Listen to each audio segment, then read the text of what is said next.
We're on Kawhi watch. We get into it next on Beyond the Locker Room.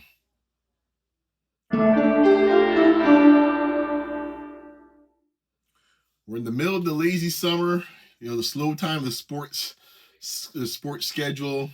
Not many majors, all the majors in golf are done. World Cup is completed. We're in the middle of the WNBA. We're starting off the second half of the season on that, and I'll get into some of that. As always, guys, thank you for all the support. Like, comment, share, subscribe. Appreciate the support. Keep it coming. Love the comments. So let's get into today's discussion. I kind of, I made my point about this on Basketball Rewind.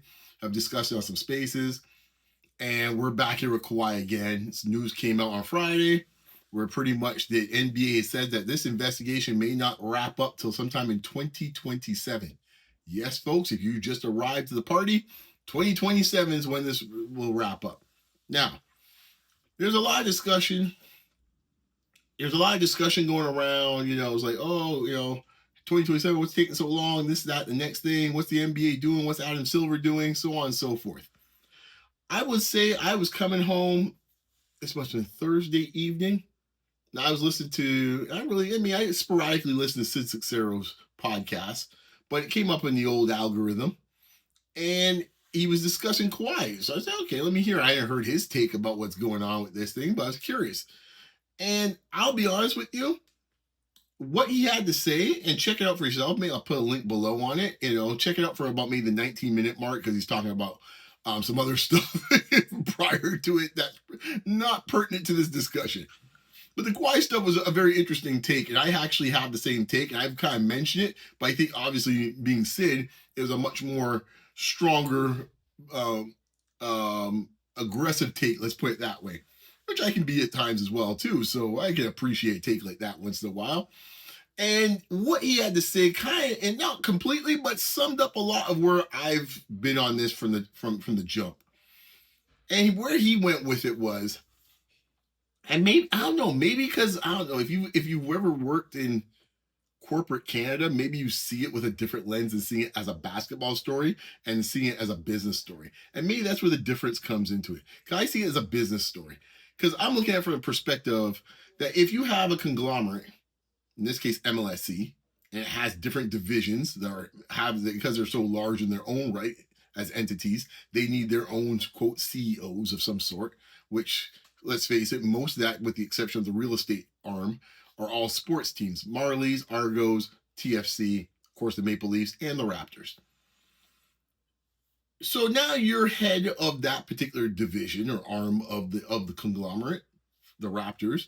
By the way, the potentially most profitable part of the arm, excluding the real estate. Don't know what's going on that front, but from the sporting elements, the sporting items, yes, the Raptors are the most potent, most valuable property of the MLSC. Don't let anyone to get it twisted. No respect to the Maple Leafs, but if we're talking about leagues that and the context and the infrastructures that are that these two teams are embedded in, I think we all can agree here. I don't think there's anything obvious. It's fact. The NBA is a bigger league, more profitably, more known and recognized league than the NHL. That's just a fact. Ergo, if you have one of the top 10 franchises in said league, you too will be making a lot of coin, in other words, through paraphernalia, rights, you name it. And all the revenue comes with it. So Sid had mentioned that, this here, essentially he's putting it on Bobby. And I've been on the Bobby train for a minute on this front, and I know I'm kind of like out there. Maybe my man Mouth in the North is one of the few that are kind of in the same boat with me on this. I know I'm kind of left field compared to most Raptor fans and the Raptor media base, where they're pointing the finger at Adam Silver, they're pointing at the NBA, they're pointing at the Clippers, they're pointing at Santa Claus, they're pointing at everybody. And I'm of the mindset like, listen, if you are heading up this organization, as I mentioned, the most potent, powerful, and revenue generating organization in your portfolio, and you have your first major decision to be made, and you put the organization, the corporation, in a position where they are either having to explain themselves, potentially in some type of issue with when it comes to regulations in this case with the NBA, or hopefully not in some type of legal ramification, which hopefully that's not the case, but we don't know. We really don't know, because now we got investigations opening up on multiple fronts. And I said this before offline, I'll say it here. When you have investigations, they all don't wrap up nice and neatly. Some do, some don't. And when you start digging around, you might have started here and you end up here. I don't know, if you look at various investigations, criminal ones, political ones, sometimes the story starts here and then it ends up something over here. You find something over here. It's like, oh, damn. And this is what the concern is when you have these type of scenarios. And now we have word, Pablo Torre's back on it again. And he's talking about soccer teams in Rhode Island, sponsorships. Like what's going on here between, allegedly, between his agent, Uncle Dennis, and Kawhi. You know where to find Pablo Torre. You can find out what he has to say. I'm sure many of you guys already read some of this stuff. If not, you should read it. Doesn't matter. He's not coming after the Raptors, guys. Like, some of that's out there too. And then bleep Pablo Torre. Pablo Torre is a journalist. He's following the story. That's what good journalists do. And you may not like where it's going. Looking for a t-shirt that says more than just your style? Beyond the Locker Room tees are made with premium quality fabric that's soft, comfortable, and built to last. Perfect whether you're at the game, at the gym, or out with friends. Every design is inspired by the mindset, passion, and culture of sports, giving you something that stands out wherever you go. Shop the full collection today at www.beyondlockerroom.store. Wear the mindset, live the game. Beyond the Locker Room. However, the reason why I put this on Bobby, and I believe what Sid, summed it up in his only way that Sid could sum it up, is that I keep saying it, you own the risk. And for Bobby Webster to think that, there was never going to be no ramifications for Kawhi Leonard. When I'm sitting in my yard here, in Canada, I'm sitting there going like, let me see this. Let me get this straight. We have an investigation still floating out there, and Uncle Dennis has done a whole bunch of stuff. And, based on Pablo's reporting and stuff that's kind of filtered out by other sources, there's stuff referring to a conglomerate or investment group called KL2 or something like that. Like, unless it's Kyle Lowry, I say there's a joke, Kyle. I don't know who the KL would be.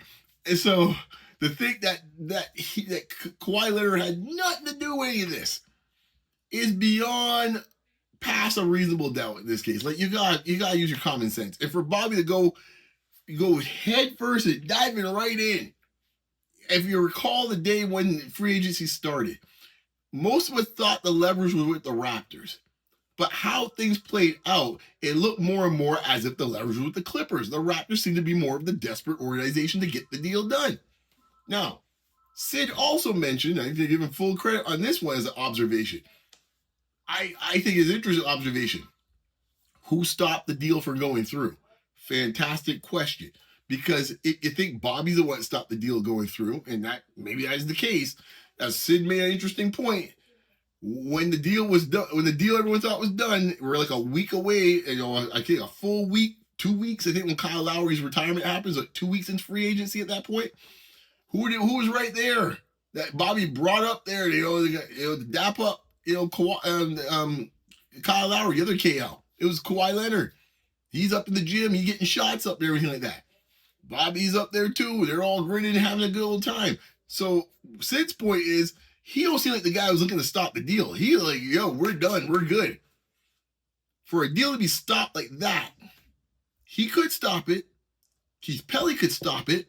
But it's quite likely in this case here at the last second, it was a guy that has a name called Rogers, where he has a stadium named after him and his family. He might be the one that said, no, we ain't doing this. And if it is the case that Ed Rogers stopped this deal, which I don't know, but it's an interesting theory, based on the reactions of what we see with Bobby, with Kawhi just a few weeks back, and it seemed like he was interested in stopping a deal. And I don't know if Keith Pelly, because I'm thinking to myself, if it was Ed Rogers, who I don't agree with much of anything, how he's run his teams at times, I would say this about that. If it's the case, Ed Rogers, if he did do so, that means he has no faith in you or Pelly. to know what the hell y'all doing. If he did have to step in there and Bigfoot you guys. I don't know. I don't know. But that someone need to be getting on that story. Who's the one that stopped the deal? Because when we find out who stopped the deal from the Raptors side, then we're gonna get some interesting questions and definitely some interesting answers. Because the point Sid's saying, which I'm not saying I'll go as far, but I'm open to that possibility, that if this thing goes south, and whatever south means, south could mean, I would say this: if it goes south from the standpoint of the Raptors have egg on their face where the deal doesn't get done. The Raptors have egg on their face where the deal does go through, and then Kawhi sends it suspended for some huge amount of time, like say a year or something like that. Any of those type of things, those could be considered to be fireable offenses. I mean, seriously, your whole job is to be competent, to know what you're doing, to understand the ins and outs of the contracts and the CBA. And for you not to know what is the possibility of the fallout from this and still go head first into it. And they say, oh, no, Adam Silver didn't tell us anything. Adam Silver is of no obligation. I said it a few weeks back. He is not obligated to tell you all anything more that instead is except that the investigation is still ongoing. And as some viewers said on Sid's podcast, which is a great point, I think, in some ways, Adam Silver, being a lawyer himself, is like probably saying, I can't tell you anything, but I mean, we are still doing the investigation. Hint, hint. We are still doing the investigation, Toronto. Hint, hint. He is trying to save you from yourselves by saying so, but you don't want to listen. No, you all went diving in. Fancy diving too, boy. You all were right in there, man. And now here we are now, a month later, and now we're talking about 2027 when this investigation come. Now we're talking about multiple fronts of investigations happening. And you know, and you're out here putting posters out here in Quebec City here with CMB, Scotty, and RJ. Well, with no Kawhi, as Sid said, because they make another good point in the podcast. There's this where the business element comes into it. You're selling tickets, packages for season tickets. You're selling sponsorship deals. Where are you telling these folks? Oh, he'll come. Believe me, he'll be here, guys. Don't worry about it. He'll be here. I'm looking to sponsor this without Kawhi Leonard. With this team, how it could be built. This team could be a 40, 44, 45, 40 win team. I mean, a 40 win team at best without Kawhi. If it's with Kawhi, yeah, maybe it's a 50 win team. You know, but could it be a 20 win team without Kawhi? Yeah, that's possible. That is very much a possibility with how this roster is constructed right now. You know, this is the part I kept telling folks last year about Brandon Ingram. I was no fan of the deal. But for folks that are crapping on Brandon Ingram, it's like, oh, this guy's this, that, and the next thing. I said, well, look, man, prior to Brandon Ingram being on his team, we saw what it looked like. And you were a lottery team. Then Brandon Ingram's along, and we're a 45, 46 win team.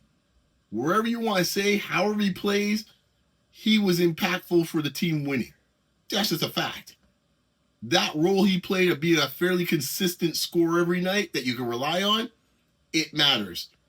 Now we have a better version of it, and he actually plays defense. So yeah, I can see the rationale thing like, okay, we're good for 50 games, at least.